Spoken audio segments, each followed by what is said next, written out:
आसन सिद्धि, एक आसन पर बैठने का अभ्यास, एक आसन पर बैठने का अभ्यास। अब कितनी देर कर सकते हैं ये आपका विषय। कई बार लोग कहते हैं महाराज जी ध्यान लगता नहीं है, क्या करें? बहुत छोटा प्रश्न पूछ रहा हूं। एक आसन में बैठ नहीं सकते 2-4 घंटे, ध्यान कैसे लगेगा? कमर दर्द है, घुटना दर्द है, सिर दर्द है, पेट दर्द है, तो ध्यान भगवान के ऊपर जाएगा कि कमर दर्द में जाएगा? बताओ कहां जाएगा? इसलिए कहा गया शरीर माध्यम खलु धर्म साधनम। शरीर स्वस्थ होना चाहिए, शरीर स्वस्थ होना चाहिए। जितासनो, आसन को सिद्ध करिए। फिर जिता श्वासो, प्राणायाम कीजिए। अपने श्वास का नियमन, प्राणायाम होना चाहिए। 2, 4, 10, 20, 25 मिनट जितना समय मिले प्राणायाम कीजिए। श्वासों का नियमन, योग के अंग में प्राणायाम है ना। यम, नियम, आसन, प्राणायाम, प्रत्याहार, धारणा, ध्यान, समाधि, प्राणायाम। जितासनो जित श्वासो। फिर जित संगो जितेंद्रिय, असंग हो जाइए। किससे? अनात्म वस्तुओं से असंग हो जाइए, और जो आत्म वस्तुएं हैं उनका संग कीजिए। जो अनात्म वस्तुएं हैं, यानी जो क्षणभंगुर हैं, जो नाशवान हैं, जो अस्थायी हैं, जो समाप्त होने वाले हैं, उनसे धीरे धीरे दूरी। तो निकटता किससे? जो नित्य है, जो चिर है, जो स्थायी है, जो सार्वकालिक है, जो सार्वभौमिक है, उससे अपनी निकटता, उससे संग।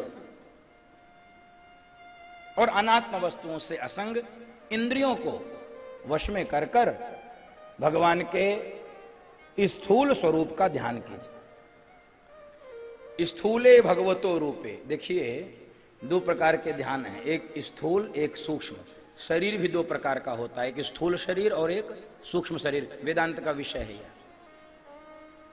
तो भगवान का स्थूल ध्यान कैसे करें? 14 भुवनात्मक ये भगवान का आवास है।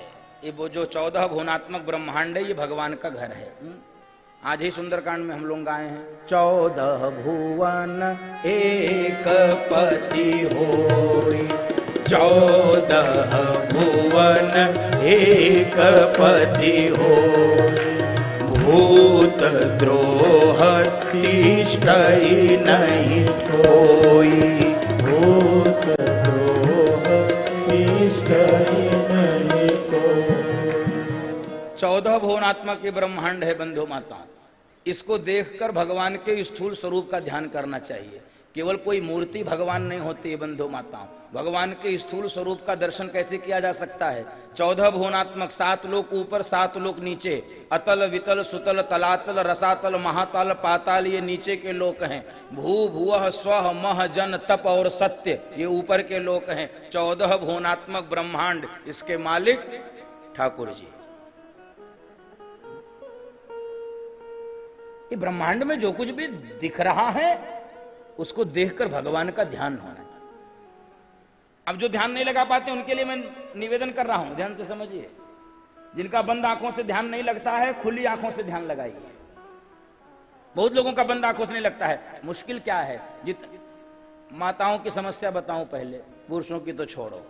आप जैसे ही ध्यान लगाने के लिए सोचोगे पूजा के आसन पे बैठें, आंख बंद करें, सो याद आएगा दूध वाला आ रहा होगा। सो याद, अच्छा उसी समय याद आता है। जैसे माला की झोली निकाल के माला शुरू करोगे, उसी समय मान लो घंटी बजी। घर में चाहे कितने लोग होंगे, लेकिन माताओं को लगता सारा घर हम ही चलाए रहे। क्षमा करना, कथा सुनने आते रहना, लगता है तो ये अटक गया, ये अटक गया, प्रेस वाला आया। मुश्किल होता है। इसलिए बंद आंखों से ध्यान मत लगाओ, खुली आंखों से लगाओ। कैसे लगेगा? संसार को देखो, किसी सुंदर स्वरूप को आपने देखा, किसी के चेहरे की मुस्कुराहट को आपने देखा, आहा ये तो मेरे ठाकुर जी जैसी मुस्कुराहट है, ये तो माने मेरे ठाकुर जी हमको दिख गए हैं, ये मेरे प्रभु ऐसे मुस्कुराते थे। क्या आप सुन, ये स्थूल स्वरूप का ध्यान कीजिए।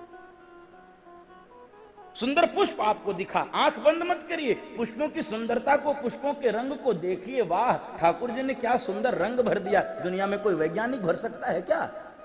पुष्प में रंग कोई वैज्ञानिक भर सकता है क्या? नहीं, ये ठाकुर जी भरते हैं, ये प्रभु की लीला है।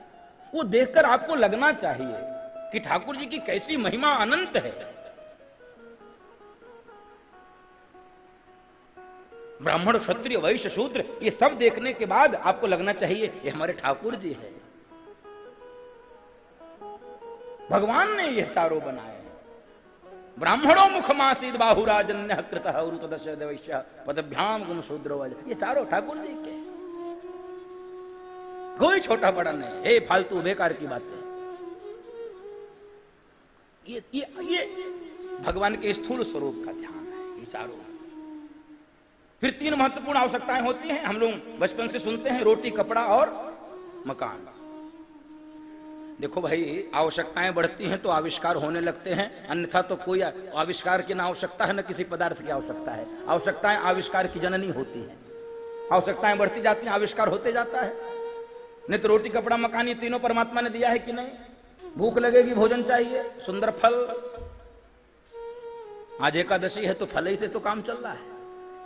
एकादशी है आज, उत्तरदा एकादशी, फल से काम चल रहा है। हम मर थोड़ी रहे, बढ़िया जी रहे। सावन का सोमवार कल थे, लोग बढ़िया व्रत थे फल पर। तो फल के द्वारा भूख क्षुधा निवृत्ति हो सकती है। अच्छा, फिर जल चाहिए। जल, क्या सुंदर झरनों में जल भगवान ने प्रवाहित किया है। क्या कोई मिनरल वाटर, वो असली मिनरल वाटर, बोतल वाला थोड़ी, झरना। अच्छा, बिछौना चाहिए तो कोई डनलप के गद्दे की आवश्यकता नहीं। जब डनलप का गद्दा नहीं तो कहां लोग सोते थे? धरती कोई बिछौना मान लेते थे। वाह मेरे ठाकुर जी, क्या सुंदर आपने बिछौना दिया है। वर्षा से बचना है, धूप से बचना है, तो गुफाएं बनाई थी भगवान। पहले गुफाओं में लोग जाकर विश्राम कर, गिरी कंदराओं में रहते थे। इसलिए सन्यासियों की परंपरा में 10 नाम सन्यासी होते हैं, उसमें गिरी है, उसमें पूरी है। जो गिरी में रहे, जो पुरियों में विचरण करें। ऐसे भगवान के स्थूल स्वरूप का ध्यान, जो कुछ भी दिखता है आपको इस संसार में, वो सब मेरे ठाकुर जी का है। हमने आवश्यकता बढ़ाई, इस कारण से आविष्कार होने लगे। आवश्यकताएं थोड़ी कम रखेंगे तो ठाकुर जी के प्रदत्त जो भी व्यवस्थाएं, उसमें आनंद होता है। ऐसे ही भगवान के स्थूल स्वरूप का ध्यान,